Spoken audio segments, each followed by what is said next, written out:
Okay, another death diary. Let me check in a second. I just wanna... How many people are online? I wanna check.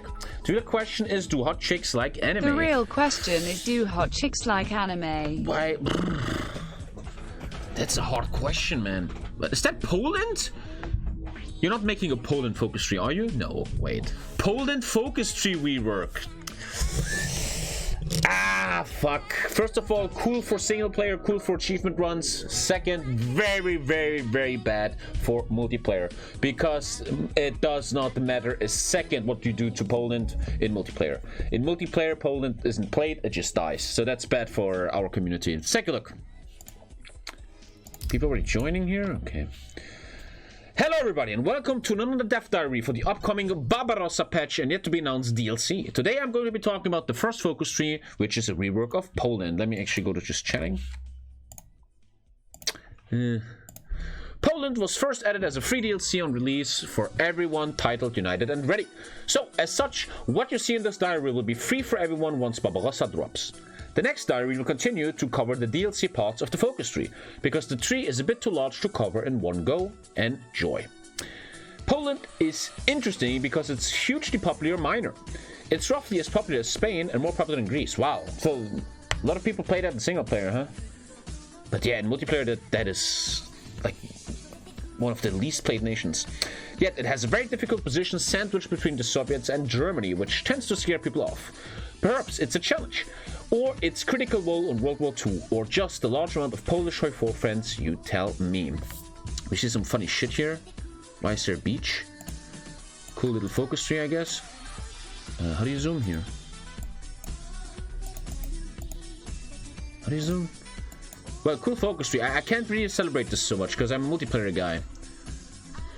Also a new portrait for Mujichi. Let's start with the industrial branch. In the old tree, the player would have to dredge through a lot of low-value resource bonuses to get just a few extra factories.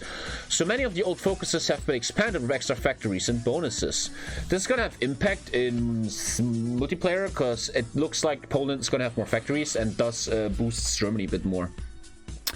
Many industry focuses for Poland grant powerful temporary stuff. Minus 15 consumer goods for 720 days. Jeez. Damn. I'm not reading everything because in the end this is all just about achievement runs for my channel.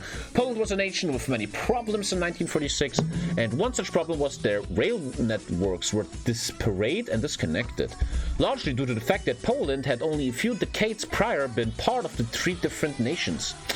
Among many problems this caused for Poland, it also distributed their agricultural supply networks, which resulted in the Peasant strike of 1947. Effects if not completed within 1 year. Peasant strikes. Replace looming peasant strike with the peasant strike, which kind of destroys you. You have to take care of that. Otherwise the peasants fuck you.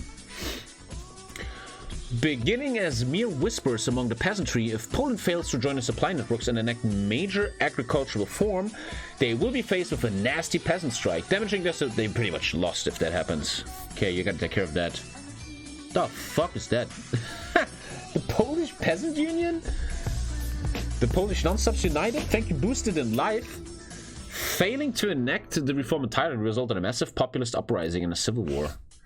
Yeah, again, we're not going to see that a lot. Maybe just for an achievement run. In multiplayer, you're not going to see that. Moving on to another issue Poland had in the 30s, we have the free city of Danzig. Danzig, Gdansk was in a unique and complicated position in this period. The city was simultaneously free and owned by no one, an official Polish protectorate, and an international city partially owned by the League of Nations. So, representing Danzig Gdansk as an on-map tag in 1936 felt not quite right. So instead, the city is demilitarized and Poland is incapable of accessing it. Okay. When the Nazi party took over the city, it strangled Polish trade. So Poland begins the game with the embargoed economy trade law. 5 consumer goods, you have no intelligence at all, you can't do any spies, and you lose a bunch of resources. Similar to undisturbed isolation in the US, but not nearly as harsh. Clamp down on Danzig, develop a new port. Attempting to seize control of Danzig will cause the city to begin a resistance, and Poland can fight that resistance through decisions and the usual resistance compliance mechanics. With enough compliance, Poland will be able to ban the Nazi party and take permanent control of the city, ending the resistance. Isn't that going to really make Germany mad, though? Interesting. Failing to bring Danzig under control will result in the city rising up against you and appearing as attack on the map. Dude, there's got to be an achievement as Danzig own all of Poland or something, 100%. When either Gdynia or Danzig has become Poland's major port, they gain access to the rest of the naval branch, granting dockyards, factories, and research bonuses. So you have to figure out the Danzig problem to access that focus stream. Next up, we have the old Prepare for the Next War branch, which has been expanded quite considerably since its original implementation. Poland now has access to Plan East and Plan West military plans to fight Russia and the Reich. I mean, this is exciting for single player. It excites me. It just doesn't do much for our multiplayer community. Historically, Poland believed the USSR to be the greater threat and didn't begin preparing Plan West until just 2 years before the invasion. But with the power of hindsight, the player can start either plan immediately after completing the Prepare for the Next War focus and accumulate forts and other stuff to fight. However, until Plan West has been completed, Plan East cannot be begun and vice versa. So you have to choose which one to do. As Danzig on all quarters of Germany and Poland. Yeah, something like that. Danzig together. Dude, you're clever. Did you just make that up? Danzig together. Dancing together. As Danzig on all cores of Poland and Germany. That's genius. Dude.